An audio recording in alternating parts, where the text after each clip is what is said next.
Hi everybody and welcome back to my channel. Today I want to talk about making decisions from fear. This is a really common thing that all of us do, and most of us are completely unaware that's what's happening. That was 100% my reality. If we haven't met before, I'm Nikki. I'm a mindset transformation coach, and I love sharing content that helps people to understand how their minds work naturally so they can use that information to create what they want in their life. I am a recovered control freak. I have gone from being stressed out, anxious and worrying about everything to living a life that is beyond something that previously I ever thought I could. And with getting rid of the stress, the anxiety and the control, I found an inner peace and freedom that I didn't know was possible. So I am so passionate about sharing this work with people because I genuinely know that it transforms lives. So with that said, I want to share more about making decisions from fear. Most people make decisions about the present and for the future based on things that have happened in the past. Why that is a problem is because that will be coming from a place of fear, even if you're completely unaware that that is the case. And I was for decades. So you have my absolute utmost sympathy. I want to share with you now a truth bomb, and then I'm going to go on and explain what I mean by it. So the truth bomb is the past, your past, has absolutely nothing to do with your future. That's quite a big claim, and I'm going to go on and explain why that is. So let's take an example of if you decide that you want to have a change of job and you apply for a new role. Let's just say, for argument's sake, that role is a little bit of a level above where you're operating at the moment. You apply for the job, you get the interview, you go along and you feel a bit out of your depth and you feel like you've made a bit of a fool of yourself in the interview because you feel like you've perhaps been found out for not having the experience. You feel a bit ashamed, you feel a bit guilty, and you leave the interview feeling like it didn't go well, and it's confirmed to you that you're not invited to the next stage or you're not offered the job. Your mind in that instance stores those feelings of guilt, of shame, of embarrassment, and it tries to protect you from feeling those emotions in that scenario in the future. Hopefully you're all with me so far. That is completely natural. Let's say 6 months down the line, an opportunity arises to apply for a job that's a little bit above the role that you're doing now. Your mind will take that program that it stored as a result of that experience and say, you can't do that. Look what happened before. You made a fool of yourself. You felt ashamed. You felt guilty for even thinking that it was possible that you could do it. And either you don't apply and you miss out on the opportunity, or you do apply, but you apply from a very I'm never going to get it space. So your application isn't great.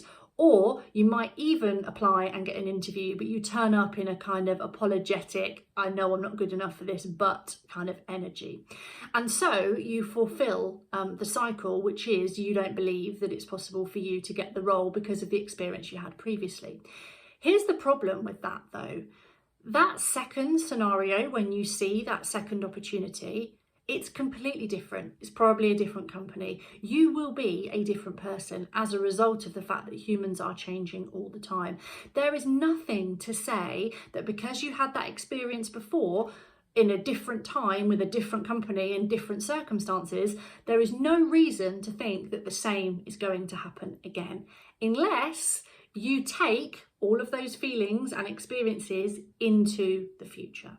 And when I say that you make a decision based on a past experience that's based in fear because you don't want that to happen again, that is when the influence happens. You can choose, with the knowledge that I'm sharing with you in this video, to cut the tie between the two. Because in the new example, new opportunity, new organisation, new people, new you, you can choose to leave what went before in the past. It's a lot easier to do when you work with somebody like me, but it's also possible to do it on your own if you know how.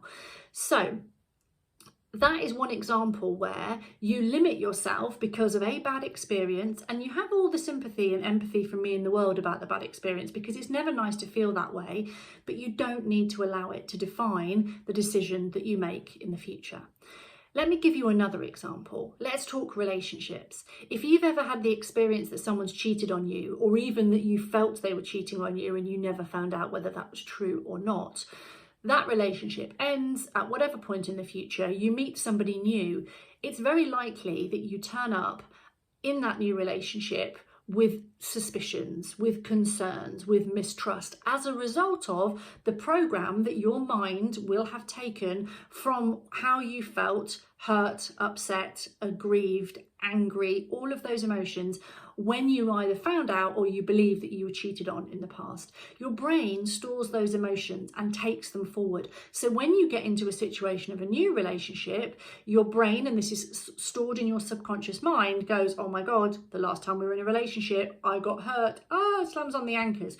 So you then behave based on the fact that your subconscious is going, alert, you might get hurt, alert, they might cheat on you, they'll make you look stupid, they'll make you feel worthless. All of those negative things that happen come into the potential new relationship.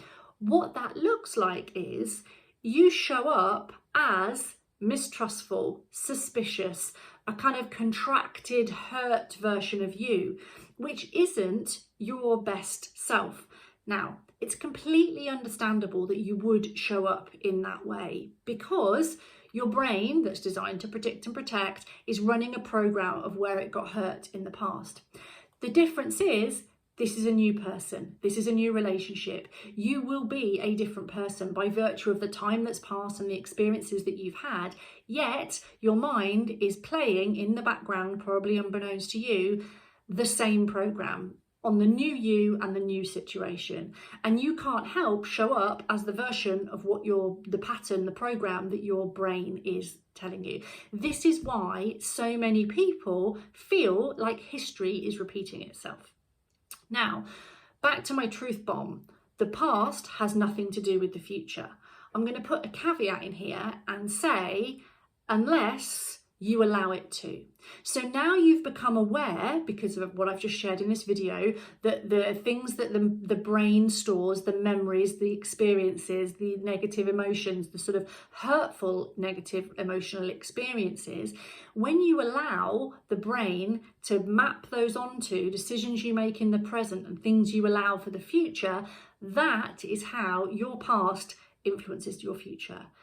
When you get to make a decision and you feel yourself contract because of a past experience, know that that is coming from a place of fear.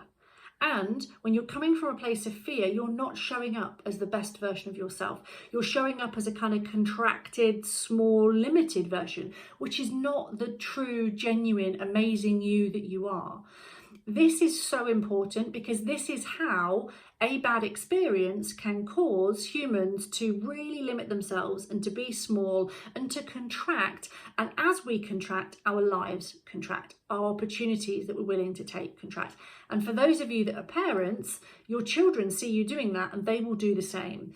It's absolutely possible for anything to be possible in the future, regardless of what's happened in the past. The really important thing to know is that what's gone on in the past has no bearing on what happens in the future unless you continue to take the baggage. Now, a final thing before we finish.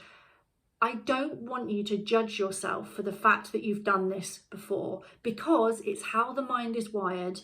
Two things: you can't change the past, so there is no point. And secondly, self-compassion is the most important thing when it comes to personal growth.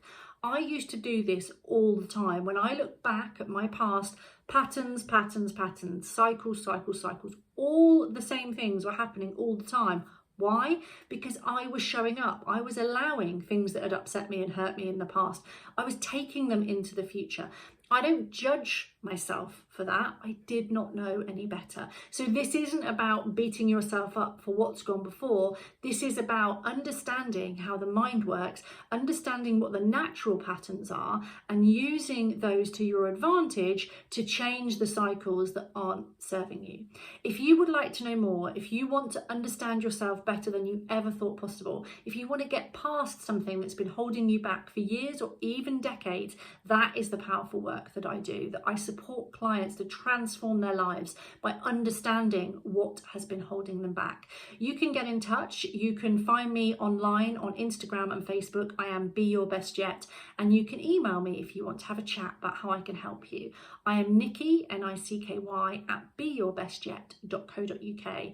Get in touch, make the change. Your future self will thank you for it. Have a great day.